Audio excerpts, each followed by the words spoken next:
Nice to see you. Good morning. You all right? Hello. Yeah, just being blinded by the sunlight. Ooh. God, you've How's got Wind all in the sorts. Willows? How's Wind in the Willows coming along? Good. Yeah. No, Have you it's have you have you exciting. cast it yet? Yes, absolutely. We've got a brilliant cast. It just so happens that my Wayfarers just perfectly slot into the cast of Wind in the Willows. It's why we're doing it, because we have the perfect cast. So Great, great. mm. Hello, Andrew. Hello, Pete. Nice to have you with us. All well with you? And there's Charlotte from the Dot Museum as well. Hi, Charlotte, if you're there. Hello. Morning. All well?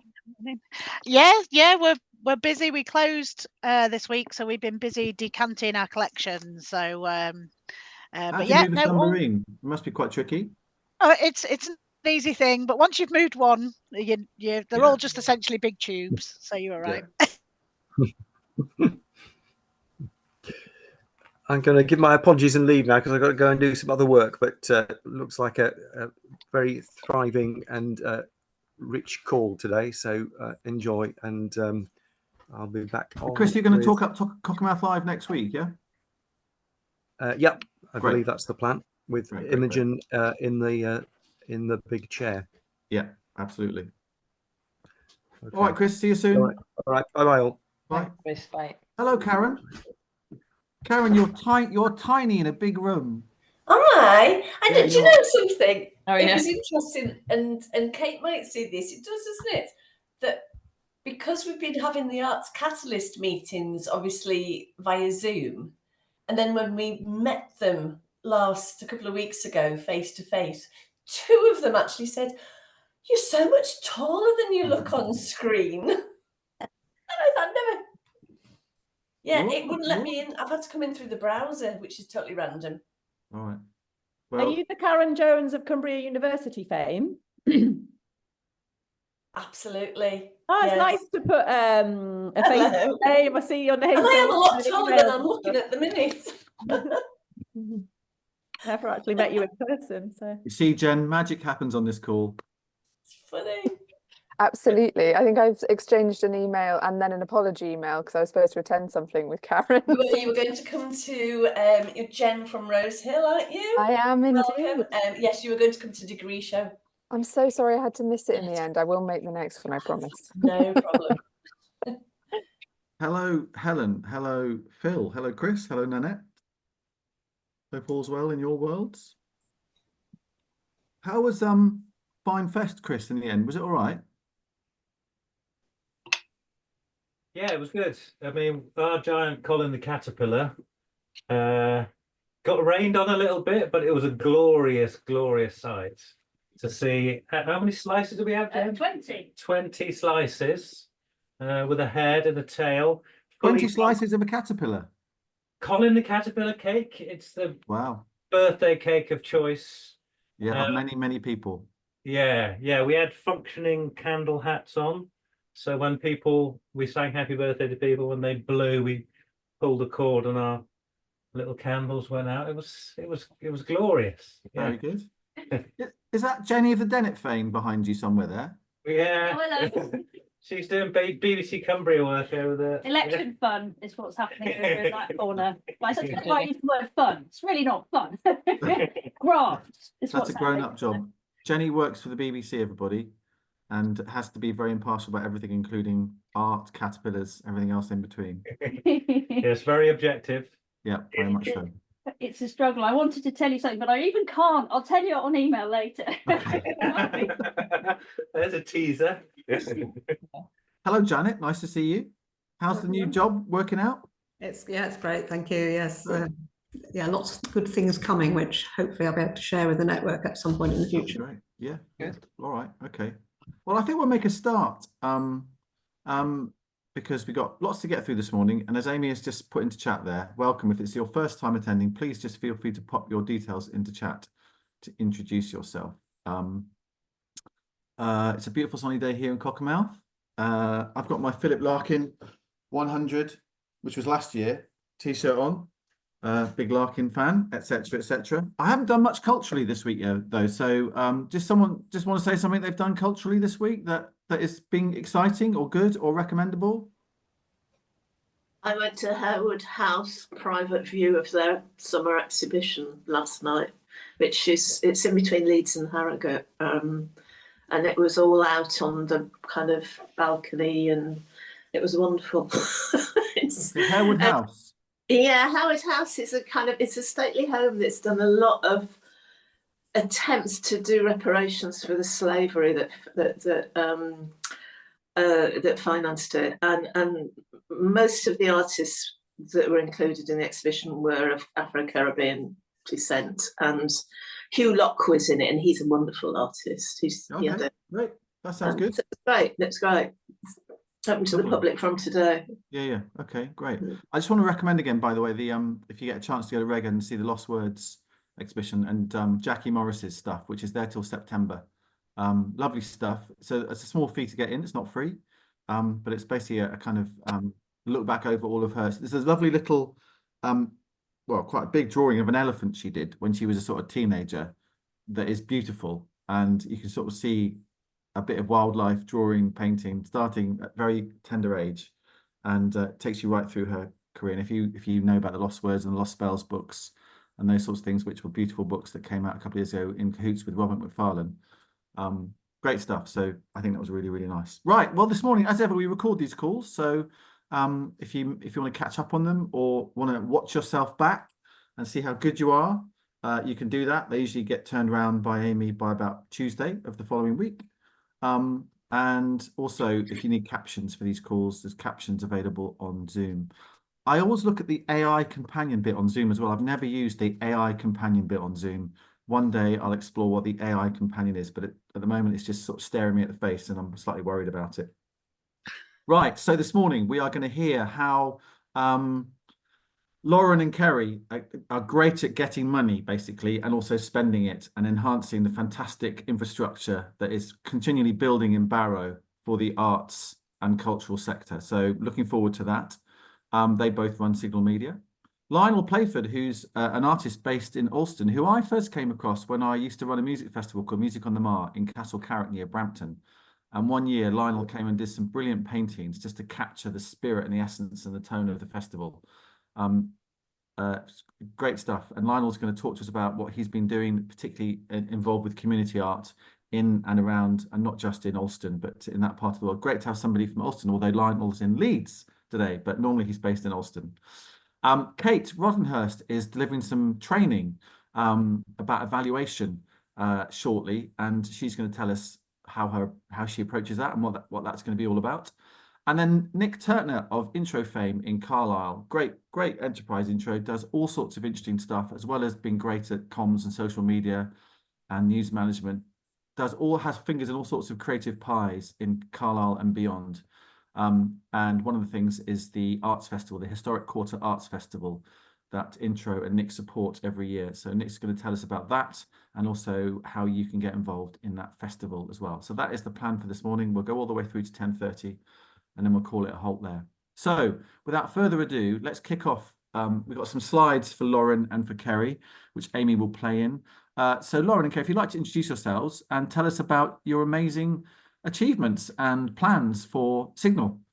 Yeah, thanks, Tom. So hi, I'm Lauren, and you want to introduce me? I'm Kerry.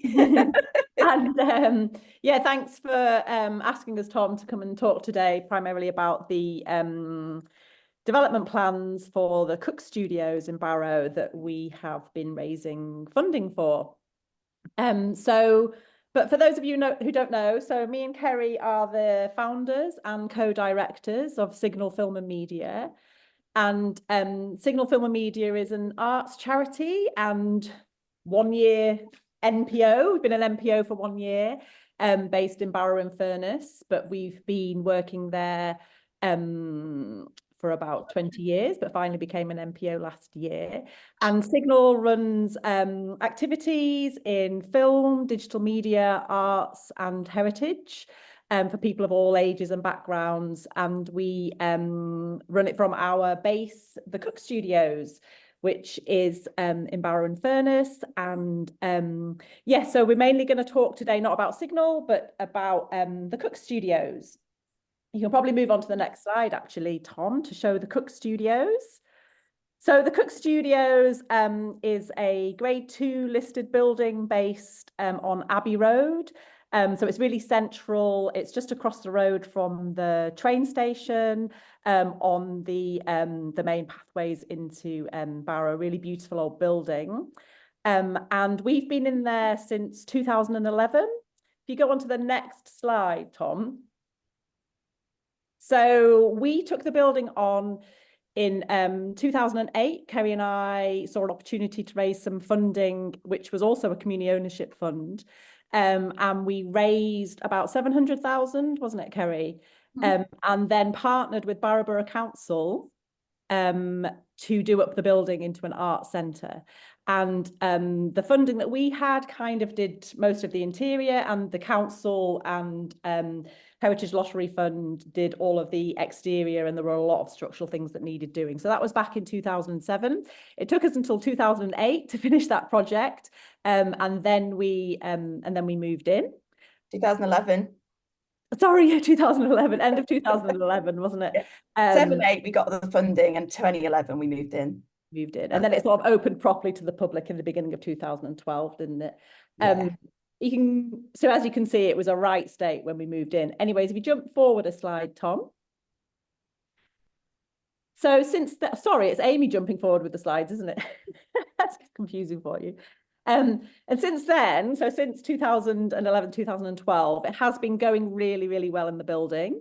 And we're home to lots of other tenants, arts organisations and community organisations in Barrow. So currently we have the Theatre Factory, who are another NPO, and they've been with us since the beginning. We also have the Free Spirit Dance Academy, and we have the Sir John Fisher Foundation, and we've also got the Multicultural Forum based in there as well. And so it has been flourishing, and we started to need more space. So in 2019, we expanded into the next building along, and the council again came up with the same agreement with us, and that provided more workshop space, more gallery space, and more space for the tenants. You could zoom through a couple of more slides actually, Amy, just to show those extra spaces. But what started happening was, over that sort of 10-year period, Kerry and I had been raising funds to do up the rooms bit by bit, and it became very kind of like piecemeal how the building was put together. And so whilst what was happening was each tenant was working quite successfully in their own spaces, but we all had started to work together. And what had happened was, it was a bit like the dream of the Cooke Studios becoming a hub and a centre for us all to work together and to be shared spaces for the community was happening. So because of the people, it was all happening, but there was a big problem with the architecture of the building. It didn't fit the activities that we were doing, and it just wasn't feeling like one big whole venue. So me and Kerry set about looking for funding again to see how we could change the architecture of the building to make it feel like one big art centre, because the main thing that was missing was a welcoming, accessible ground floor space, and a way of having communal areas as well, like a welcome and a reception desk.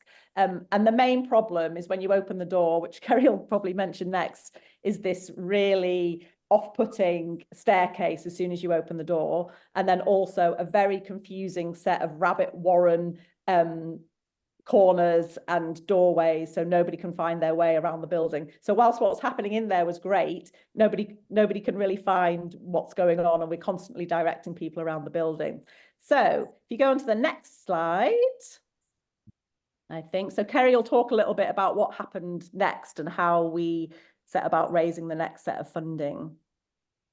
Yeah, so just alongside the need for more space, which again in COVID there was need to sort of spread out a bit more as well, there was the explosion in energy costs, so that sort of presented a very strong business case for expanding making the spaces better and more usable, refurbishing the spaces that weren't really being used or weren't being used optimally, and making sure that we could cover all our running costs because we were all right up to that point. But obviously, if your energy bills go up massively, then suddenly your business model's knocked out of kilter. So it made a much stronger business case as well at that point. Then it was about doing consultation to really like dig into the problems, how they affected everybody else who used the building, and the things we had a sense of being a big problem is that everyone else's perception as well. And as Lauren mentioned, I think some of the key factors were obviously needed to bring online a lot of unused spaces. So originally the intention was to do the whole basement up as a lo-fi space, attic spaces which weren't used, other spaces which were really unfit for purpose. And again, like, whilst we have a really good impact in the town, I think it seemed weird that quite often you'd run into somebody who never knew what happened in the building or what it was, because there's not a huge street profile, and you come in and there's an F-off staircase, as we started to call it with the architect, because there's not a no reception, no kind of welcome, closed door that you've got to ring a buzzer to get through. So yeah, from the back of that, really, we sort of came up with a wish list of things we wanted to refurbish and that we wanted to accomplish. And on the basis of that, and a kind of in a budget that we worked up with someone we'd done some refurbishment with before, we put in a bid to the Arts Council, which was for 490,000, which was for the refurbishment originally of all the things that we needed on the list, which turned out was a little bit over optimistic, but particularly with the environment. If thinking of a SWOT analysis, if you're assessing the environment, like the radical, massive, crazy changes in the cost of having building works done and all the materials and stuff post-COVID. So yeah, the idea was originally to do everything and do every floor and like make the whole building so much, massively improved and fix all the problems. But it became quite clear quite quickly that we wouldn't necessarily be able to afford all that. On a plus side, we got these really great, interesting architects involved called Bauman Lyons, who've go forward a slide, Amy. They've got a great reputation for these really high impact, impressive reimaginations of historical heritage listed buildings, where they're quite bold about doing quite radical changes or adding new bits of building and stuff. That they don't tiptoe around, but they make sure that it's really sympathetic, and it's making sure that these buildings have a life as a contemporary space, often an arts and culture space.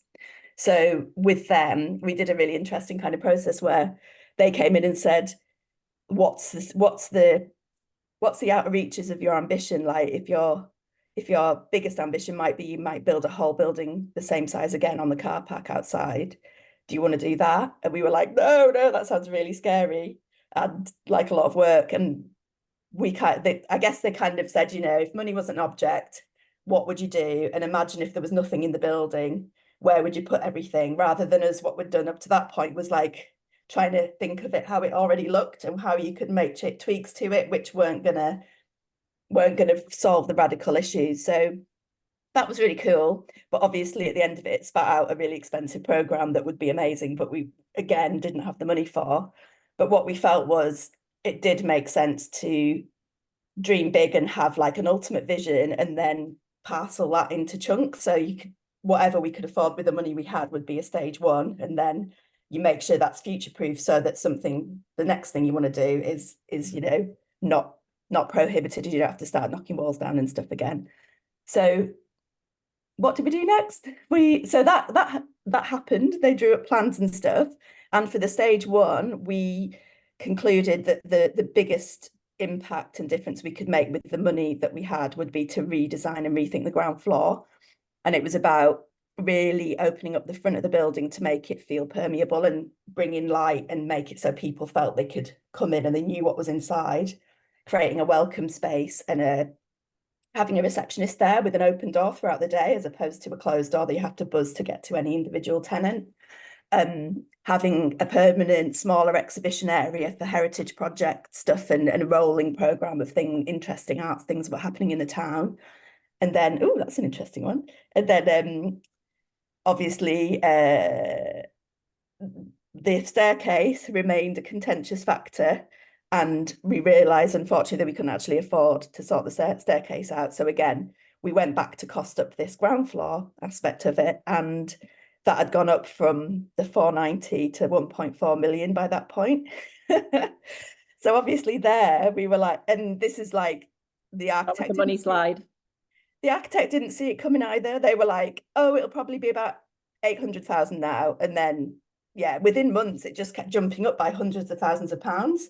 So that was when we were really like, well, the postage stamp we can now get done with the Arts Council money is going to be really almost miserable to do, you know, because of all the excitement of making a big change. So that's when we started looking around, and the COF money was on you know, popped into our sight lines. So we spent, committed quite, you know what these big funding bids are like, committed a lot of time to making sure that we had a really good application for that.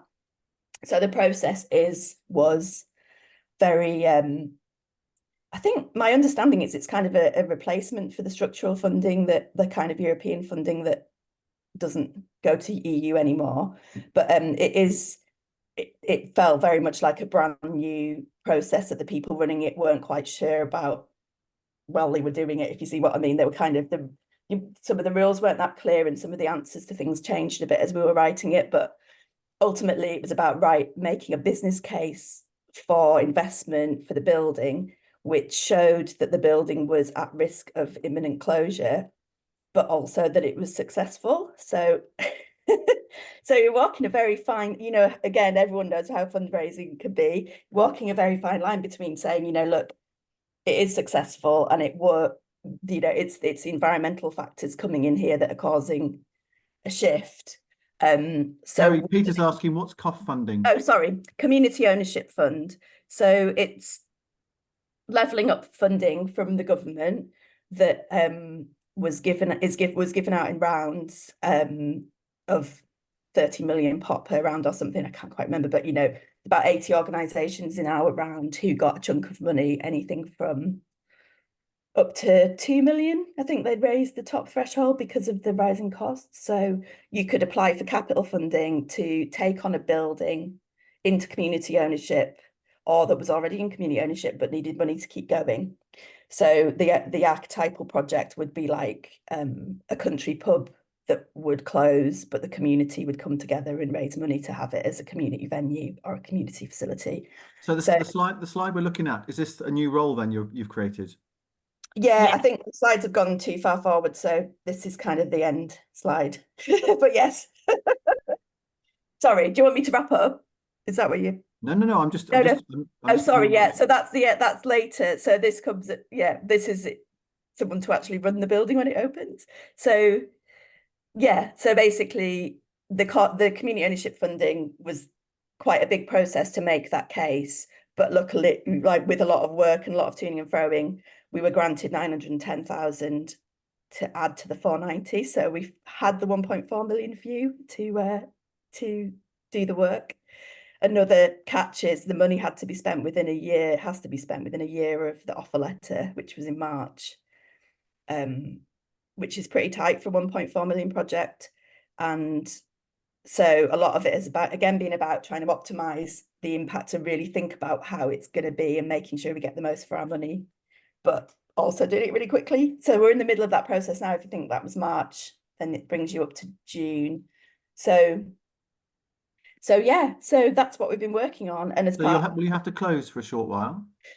Because it's only the ground floor, and a lot of the structural work was really done back in the first big piece of work, 2008 to 11. So we'll mostly be able to keep the front door open and just rotate it to the back briefly. While the main problem is we won't have the gallery for about 6 months. Yeah. So all of our MPO programming for that we're going to have to do in sort of exterior locations, but we're all quite excited about that now, because it's we'll be working with artists who are making site specific work, so it shouldn't be such a problem. And yeah, we're seeing it as the challenge as an opportunity, so we're quite excited about that. But I think that there's a lot of work going to happen this summer with me and Kerry working with the architects to get it all moving, because they'll be on site in September, won't they, Kerry? Yeah. Is that the last slide? Yes. Yeah, Yeah. so we were just going to mention that so what's happening next really is that they will be on site in September, and there is a lot of work, not only in terms of the design and the planning and the physical kind of work, but also behind the scenes managing these funding streams is quite a bit of work, and also managing the building and the working with the tenants as well. So we're now we've just done a recruitment drive for an operations manager. So if anybody knows anybody who wants to share it out, we just wanted to let everybody know that we're looking for an operations manager at the moment to help support me and Kerry with that process, really.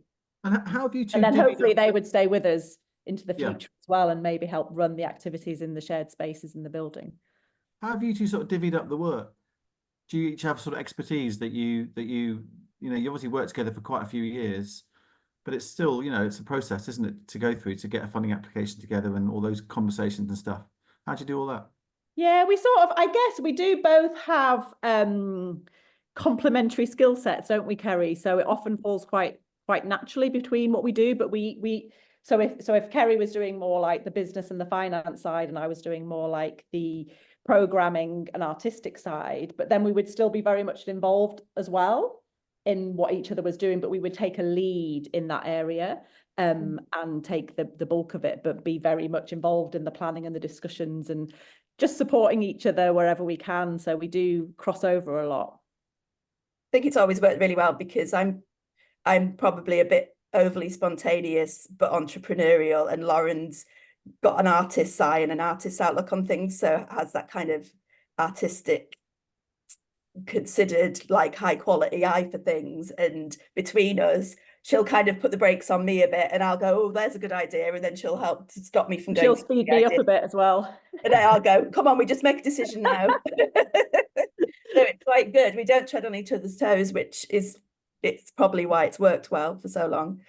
We've been working together a long time now, haven't we, Kerry? So yeah, 20 we were years. actually at school together, so we've been friends since first year of secondary school. So You were at school together. Wow, Yeah. that's amazing. In Barrow or in Alston? But Kerry always likes to remind everyone that she was the year below. I'm a lot younger. Wow, in Elverston. So that's amazing. Right. If anyone's got any questions, by the way, chip in.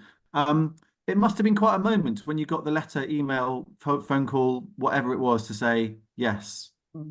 It was one of those diluted moments where we got a random email from someone in the government saying that the minister's going to come and see you tomorrow. We were like, what? Why? And they were like, well, we're not saying that you've got the funding, but they're going to come and see you. And I was like, I think that means we've got the funding. So it was a bit like trying to work out, does that mean we got it? I rang the MP and he was like, oh yeah, that's what that means. So it was a bit like, I think we've got it.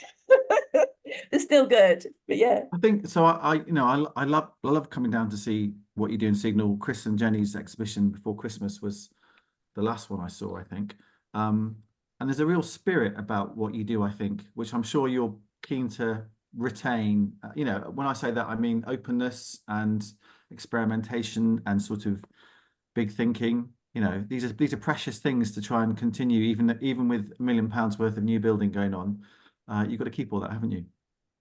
Yeah, I think the culture is super important to us, and it is quite a flat culture where we want everybody to take on work from me and Lauren to help us, but also like everybody feels free to contribute and question me and Lauren on it, or offer up ideas, and we're super open. There isn't kind of like we know best. It's everybody pools their knowledge and skills to get the best possible outcome that is exciting and as ambitious as we can make it. And in a nutshell, last question from me before we go to Lionel. What's your top 3 tips for how you go about fundraising for £1 million? Ooh. Talk to somebody who's already done the process, who's already got the money, and ask them what to avoid in terms of pitfalls. Get anybody, it's still about who you know. So for this, it was, talk to the MP, like understand who the funders are and what they want and what the decisions are they're making, who they already funded and why, how you angle it to what they mean by what they're asking, like what the surface text is, but what's the subtext of what they're asking, like understand what on earth that is. And Lauren? You got another one? I'd say have your idea or project really planned out and up to a stage where it is seriously and honestly ready to go, like it's something that you do really believe in, and so you feel like you have the passion and the time to fight for it because you know that it is ready and it's the right time for it. I think sometimes often if we've gone for things and it's not the right time and it's not, you know, it's not really ready, people can sniff it out. But I think that you can often see the funding streams that are just perfect fits and go for those. Great. And actually, unfortunately, when you're a small little organisation, the amount of legwork and energy you have to put in to get it to a ready stage, you know, people don't have the resources to be funding that and make that happen. So I think we gradually got to that because we got the Arts Council one first. But yeah, it's a tough one. You have to, it's a marathon, not a sprint. Yeah. Okay. All right. Well, thank you very much for telling us all about it. It looks really exciting. So basically, spring of next year, something should have happened. Yeah, and better no doubt we'll come back and visit, and we'll do a little show. Yeah, we'll do a big opening. We've got an exciting exhibition planned actually for when it's finished. Right. Okay. Well, congratulations on getting the funding, and I hope it's a relatively smooth journey to deliver what you want to deliver. Thank you. I'm really interested to hear about it this morning. Thank you. Thanks. All right, and well done, by the way, as well. Well done. Thank you. Okay, right. Let's go to Lionel now. Lionel Playford. There he is, sitting patiently in front of a nice painting. May not be his. And Lionel, we're going to get your slides up for you and tell us a bit about your story and what you've been doing, particularly with community arts in and around Alston. Yeah, thanks, Tom. Thanks for inviting me to give this presentation. The painting behind me, by the way, is mine. It's from an exhibition at Hartlepool Art Gallery last year, which is relevant to the presentation because sometimes these exhibitions involve community work as well. So, have we got the slide presentation up? Here it comes. You can see that. Just a few grey boxes that Amy has to kick out of the way. Yeah. And she does it brilliantly. So there you go. Brilliant. Okay. So for those who don't know me, I'm a painter.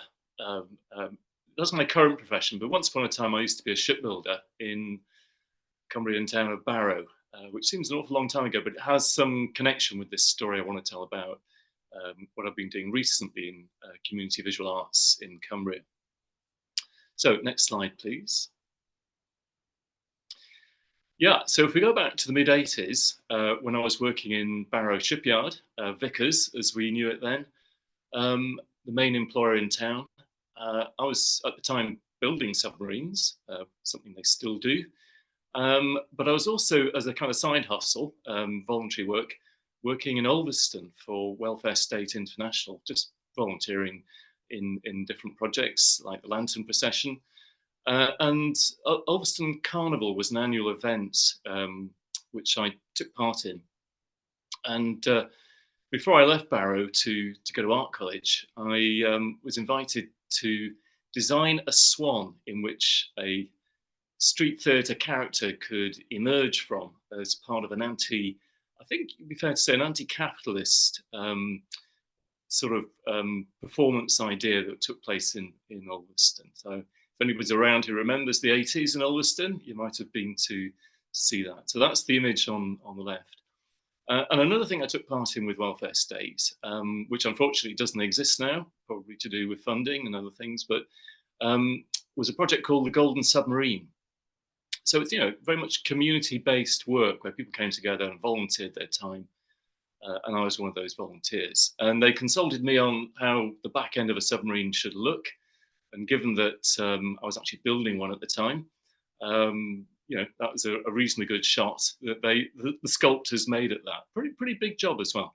And I was actually doing shadow puppetry as the other part of the Golden Submarine project. Anyway, that's a bit of background. So next slide, please. Yeah, so I left shipbuilding in 1987 and I moved away from Barrow, went to Carlisle to study art, and then went on to Newcastle Polytechnic and Newcastle University to study fine art. And then, you know, launched a career as a painter. That was principal work, but also doing teaching.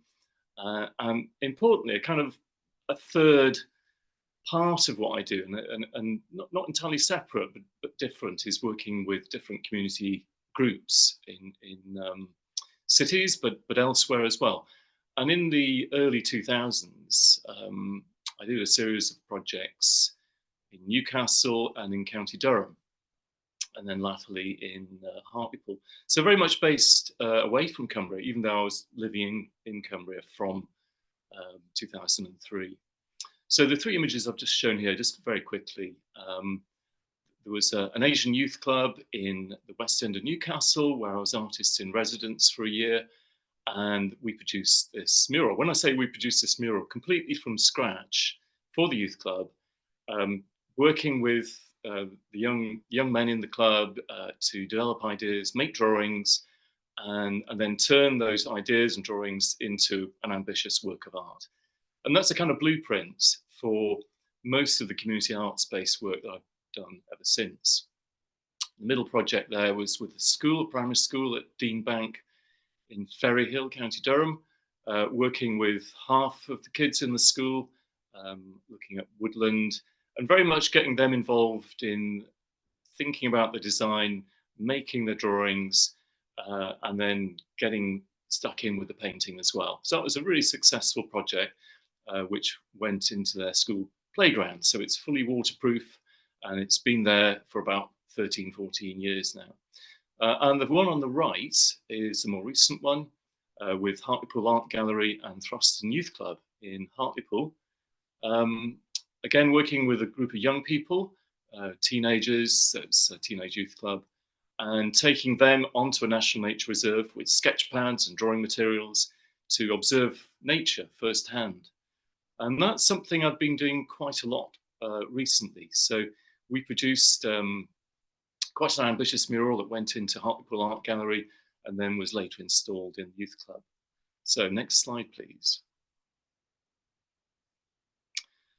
Yeah, so the idea of community is an interesting one. Most of what I've shown you up till now has been, communities based in towns and cities.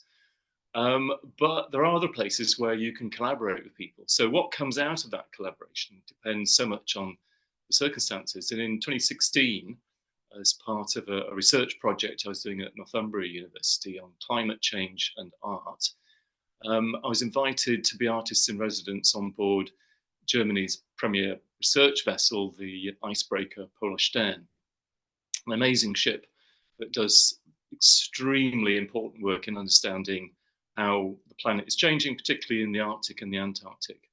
And so I joined the ship in Bremerhaven and stayed on it until Cape Town. And then the ship went on to the Antarctic after that.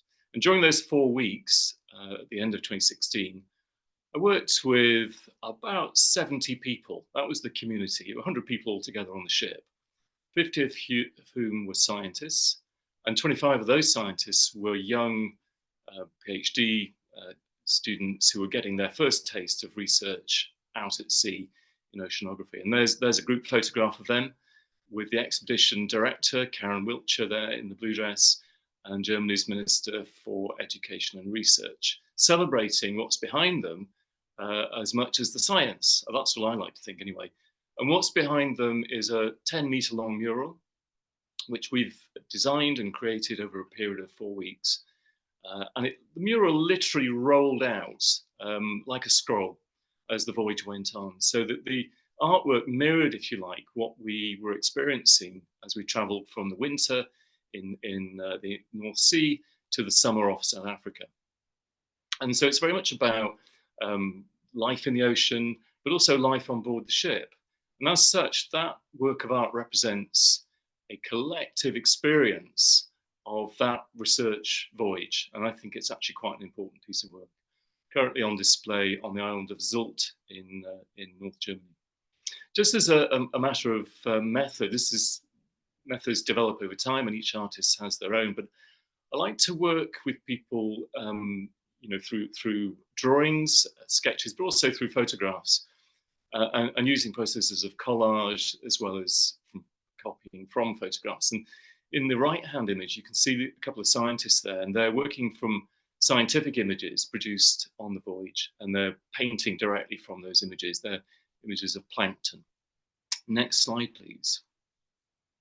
So this is the second example, a bit closer to home in North Cumbria. So the Fell Foot Forward project was the North Pennines A&B programme to engage communities in different activities, including the arts. And I did a pilot project with a village called Renwick, not far from Penrith. And through contacts and putting up posters like the one on the left there, I managed to get in touch with a group of families, 3 families altogether. It's a small village, and bring them together to go out into a local ancient woodland reserve, just nearby the village, to go out and to sketch. You can see from the trees there, we're in the autumn, and then bring the sketches back, very much about direct observation, trying to get people involved in looking at nature very closely, and then imagining how they would turn those images into a work of art. We then ran a series of workshops in the local Methodist Church Hall. And you can see there down on the bottom right, we're nearing the completion of the finished artwork, which took about 7 or 8 sessions to get to that stage. And there it is displayed on the wall permanently in the Methodist Church. Next slide, please.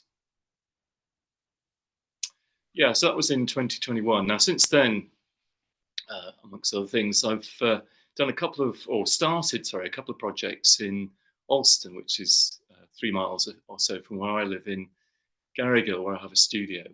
So I know quite a lot of people in Alston. I've lived there for about 20 odd years. And through those contacts and people knowing me, I was approached by Fairhill Community Trust, who run this little park at the top end of Alston, if you know Alston. A very much loved place that's got some interesting habitats, including a pond with some varied wildlife in that. It's a shot in the winter. In the summer, that becomes a glory of colour with all the flowers coming out. And what we thought we would do is get together a group of young people, and it turned out they were from the age of 4 up to 14. And we had 16 people involved in this project. Now, I didn't do that recruitment. That was through my helpful contacts in the town. And those people turned up every week for about 8 weeks. And we produced this incredible design, which is on the back of the bowling pavilion. If you're in Alston, go up to Fairhill and you'll soon find this extremely colourful work of art. I'll just explain how that was created. Next slide, please. So we have the workshops, which we started in the town hall. Unfortunately, we couldn't use the town hall for the whole project, but we started off this process of design. And I produced a lot of photographs of different aspects of nature, because that's fundamentally what I wanted everybody to focus on. What was the nature of Fairhill Park, and what ideas about nature, given the ecological crisis that we're in at the moment, what ideas about nature would these young people be interested in showing and talking about? What was their understanding of nature? So, although not an educational project, certainly not run through schools, pretty much a private venture, the Fairhill Trust, inevitably these projects involve knowledge, involve different people's knowledge. And I think that idea of collaboration, where the artist is there as a facilitator, not imposing anything on the final design, but enabling the participants to come up with ideas and showing them techniques such as collage, working with watercolors, watercolor pencils, pastels, all sorts of materials. I think that was a very exciting experience for the children, and there were quite a few adults involved too, and so it became a multi-generational project in the end. Next slide, please. So it comes a stage where you've done your design work and you've developed some ideas, and then you've got to make that into a physical form, which will serve its purpose. And the purpose here was to produce something attached to the outside of this building. We're at about 1,000 foot above sea level, and quite a harsh environment. So it had to be something that was durable. And we think this mural will last 10 to 20 years. So come back in 20 years to see if it's still there. So I took the group through a series of design iterations, and those three images sort of represent that process. On the top, very rough sketch, drawing it live, and people coming up with ideas and using very plastic materials like charcoal and pastels in order to kick ideas around visually. So it's very easy for people to write ideas down or to do a single sketch, but to bring these ideas together from a group of 16 people is an interesting and exciting exercise. And once we agreed on a concrete idea, I was then able to sketch that out roughly in the middle image, and then in the final image at the bottom. I say final, that's only a black and white image. How that would be cut into panels that would fit into my car, because I would have to drive to the wood supply, the timber yard, and collect it and then take it to the studio and cut it up. So all had to be designed using my old shipbuilding skills, I suppose. And then just to give you an idea of scale, we've got, I think we had 9 panels in the end, cut out to shape to fit that wall. Next slide, please. I think what was interesting about this project, and it only finished recently, was how these children did things they've never done before, and they did it cooperatively in 4 different groups, but to create a singular work of art. And I have to make a comparison there with my experience of shipbuilding, because when you're building a ship, it's an extremely complex project, and you have to bring together lots of people's expertise. And I suppose in a way, this is similar in that we had a singular outcome, the mural, but many different ideas and many different skills, and all the time the people involved in it learning. For example, this mural was made out of acrylics, and a lot of the design work was done using collage. And very few of the people involved, including the adults, had any experience of doing that, let alone coming together to make a work of art 6 meters by 2, very ambitious. And towards the end of the project, we had to move out of the town hall into a much more confined kind of space, which is the bowling club itself, to protect the furniture. You can see the plastic on the floor. So to coordinate that and to have this little discipline, not to make a complete mess of it, I think it was quite an achievement. So next slide, please. That engendered a celebratory event, and it's really nice to end collaborative projects like that with a bit of a bang and a celebration. So the local paper came, the Westmoreland and Cumberland Westmoreland Herald, and one of the parents made cakes, and the sun came out, and even the insects. There's a hoverfly landing on a painting of one of the flowers in the mural. Next slide, please. So this is the final example. This is a project which is ongoing. We're about halfway through at the moment. A bit more of an ambitious project funded by Westmoreland District Council Community Arts Development Fund. That was something that took about 14 months to get the money together for that, because it was a matched funding project. And in that 14 months, a lot of people got involved and interested in taking part. And so when you actually start the project, you press the go button, money starts to flow, great lubricant of art. Then, you know, exciting things happen. And at the moment, there are 2 groups. One, can I have the next slide, please? One group is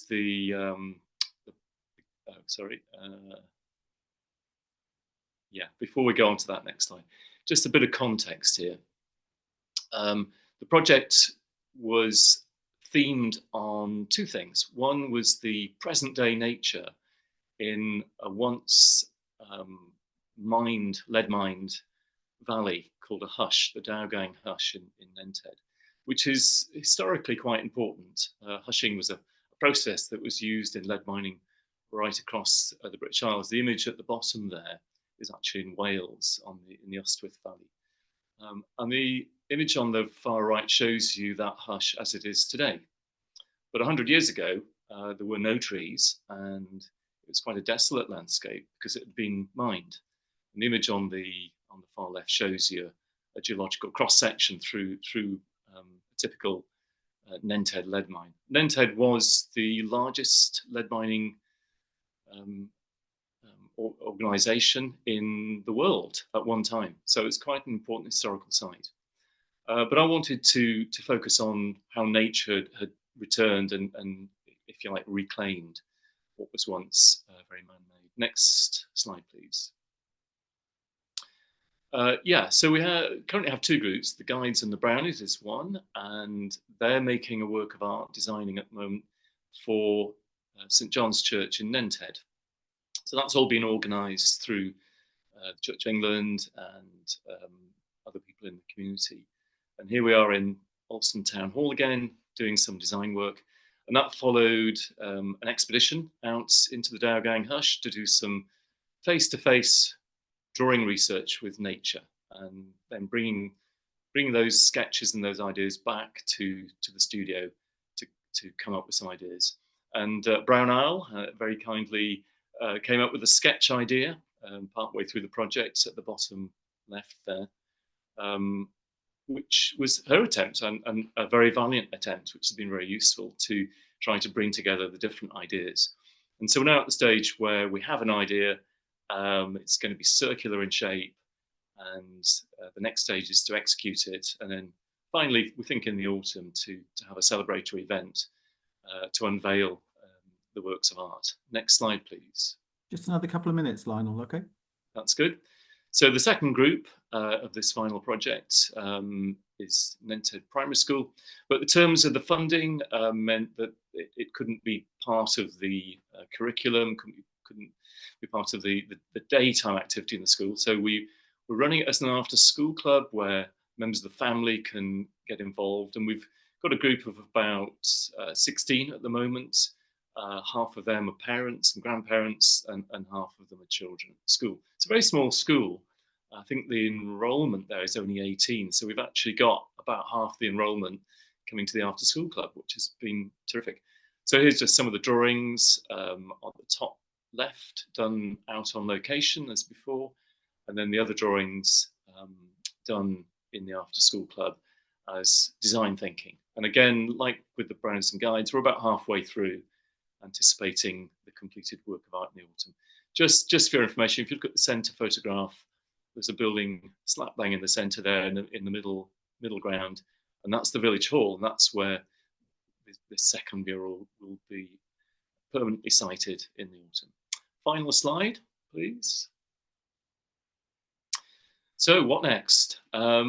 Just a little note to say that as a result of Catalyst and applying for a Catalyst residency, I'm now in discussions with the shipyard in Barrow for a possible return, but not as a shipyard manager, but as an artist in residence. So look out for this one, cross fingers. What a fantastic way to end. That would be fantastic to have a shipyard resident artist at the shipyard. I had no idea you had that background, Lionel. Yeah. How interesting. 10 years in Barrow. Wow. And, you know, I know that they're doing a massive recruitment drive at the yard at the moment for the new subs that are being built. So I think part of the sort of cultural offer is part of the attraction that they're trying to build there. And I know you've been speaking to them there. I also love the comparison between kind of creating and painting a mural and building a submarine, basically. I can totally see all of the parallel skills that you clearly have to pull people together, to get them gently going in the same direction, but obviously owning the process as well, which is a real art in itself to be able to get people to do that. Fascinating, really fascinating presentation, Lionel. Thank you so much. And what great, interesting things you've done and are still to do. And, you know, let's get the shipyard going, and let's get you back on in a year's time or whatever to see what you're doing at the shipyard. I once walked the Isaac Tea Trail, which goes through Nenthead, which is a lovely sort of 3-day walk you can do. And it's a really interesting area. All that lead mining, you know, hushes, all that sort of stuff. I think it's a really interesting area that is still quietly under the radar to some extent. And I know there's a landscape partnership project, which I think the what was the AONB is now involved in as far as lead mining is concerned. So Land of Lead and Silver, it's called. that's the one. Yeah, great stuff. All right. Thank you, Lionel. And it's so good to sort of see that northeastern part of Cumbria represented artistically and culturally as well, because it's a fascinating lump of land, and you're right at the heart of it. So thank you very much indeed. Right, well, we've got a couple more things just to go to before 10:30. And first of all, we're going to hear from Kate Rodenhurst, who is delivering some training about evaluation soon. And we invited Kate just to come on this morning to tell us a bit about herself and what she's going to be doing. So Kate, over to you. Yes, yeah. So I'm going to be running an evaluation training session on, I think, is it the 9th of July? Can't remember whether it's the 8th or the 9th. I really should have checked that before, shouldn't I? We'll stick a link in chat, so that'll say. Yeah, that's great. Up in Carlisle.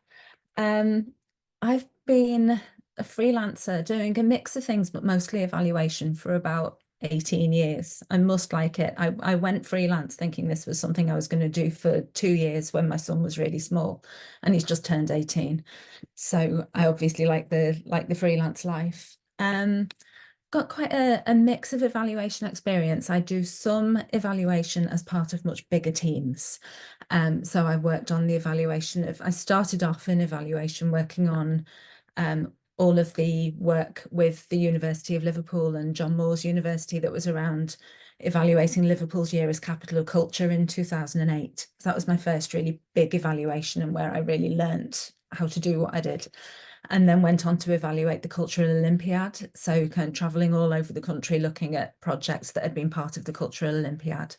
I also work independently on my own and do a lot of smaller evaluations. So I've recently completed the Helping Hands project evaluation. I think that's something probably most of you will know or have had some contact with, that work to sort of diversify and create a more inclusive volunteering offer for people in Cumbria in the arts.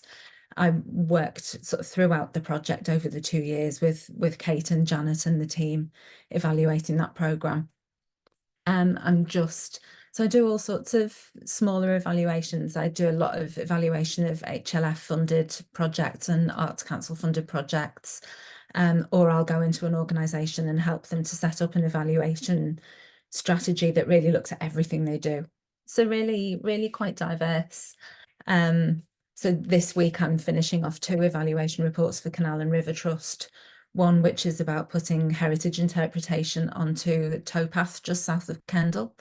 And the other one very different, looking at a project which renovated kind of derelict buildings on the canal side in Burnley. So I'm a bit here, there and everywhere, kind of working on evaluation. So the training day, what I really want to do is to try and help organisations to feel a bit less of that slight feeling of dread and panic and overwhelm when they realise that their funder requires an evaluation and they're going to have to evaluate their project or their entire programme. If you're an NPO or you've got kind of funding over a number of years, kind of core funding. I want to make you think of evaluation as something that's actually really helpful and beneficial to you and that you want to do, and that you feel makes a difference to the way you work and the way you operate. So it's just kind of helping to break down some of those feelings around evaluation that people have and that sense of your homework being marked and turn it into something that's much more positive. We'll look at ways of making evaluation work for you and be really useful to you as well as to your funders. And what I want to do is kind of take the steps to how you kind of think about sort of monitoring and talking to audiences and finding out more about how your programme is working. Just break it down into manageable stages so it feels like something that's implementable and practical. And then think a bit about how to use what you learn from your evaluation to inform your creative thinking and your planning. Okay.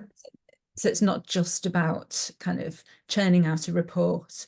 It's actually about it becoming a process that informs the way you work.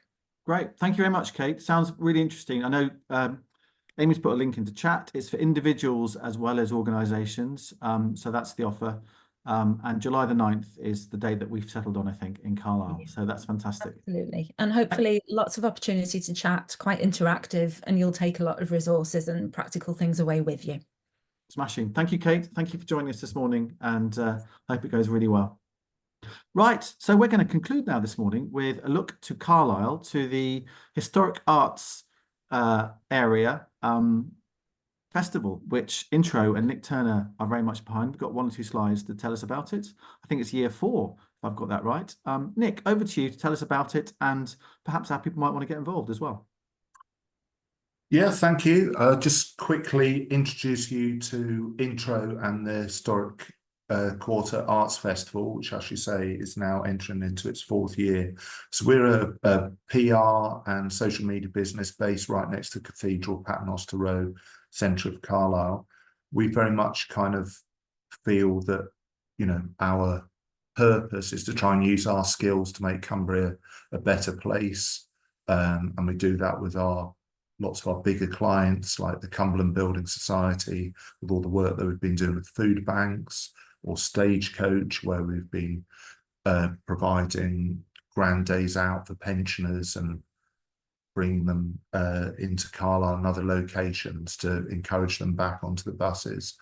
And one of the things that really interests us is using art in this space and using the creativity of the artistic community to kind of tell stories and to have an impact PR-wise. So, for example, we've just finished a photographic exhibition with one of our clients, Ragmark Bell, and they wanted to promote the fact that conveyancing is a big part of their business.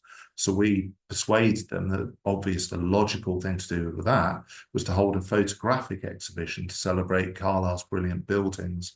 It's called Beautiful Bricks. They had an open competition. They sort of manned the exhibition in our pop-up space. And hopefully you can see this is the winning picture here, which is actually a picture next door of the Boardroom pub. And it was a unanimous sort of decision of the judges that this was the best photograph of Carlisle's buildings, because they like the way the wonky sign and the boardroom there kind of reflects almost like the building is drunk as well as all the people in it. So you know, that was for us a great example of using that creativity to get the Ragmark Bell name out there, and we do that in lots of different ways. And then similarly in that space, we have this Historic Quarter Arts Festival, which we have a central exhibition in our pop-up space, and then all the businesses around this part of Carlisle, if you know the Historic Quarter, display art in their businesses. So it takes, and there's a trail for people to follow. People go into the businesses, so you'll see paintings in hairdressers, in the wonderfully named Northern Vacuums, in the Vinyl Cafe, etc. So, and those businesses can really enjoy being part of an arts festival. So each year we have a bit of a theme. This year is a sort of historical kind of theme. We've got an image there of an artist who's kind of reimagined what the person looks like, who's kind of stone effigy was uncovered at the archaeological dig in Carlisle. So it'd be really interesting to see how those artists respond. Each year we have around 40 artists who contribute paintings, and you can see from this slide last year's winner, because we opened it up to photography as long. She had a great series of pictures to do with the Turkish baths. And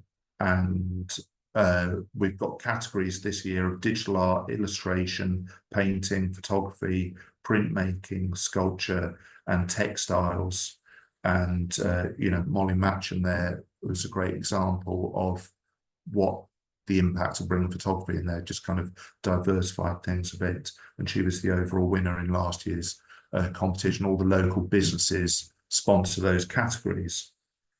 And yeah, we have our judges. So there's Malcolm Wilson from Black Box Architects, a keen supporter of that, as well as being a painter. I think, Karen, if you're still here, that's actually you, isn't it, in the photograph as well? Appropriately the back of your head, because Malcolm has a thing about painting people from a rear view, and Paul there from Cumberland Council were a big supporters of the festival over years, as long as the university and local businesses.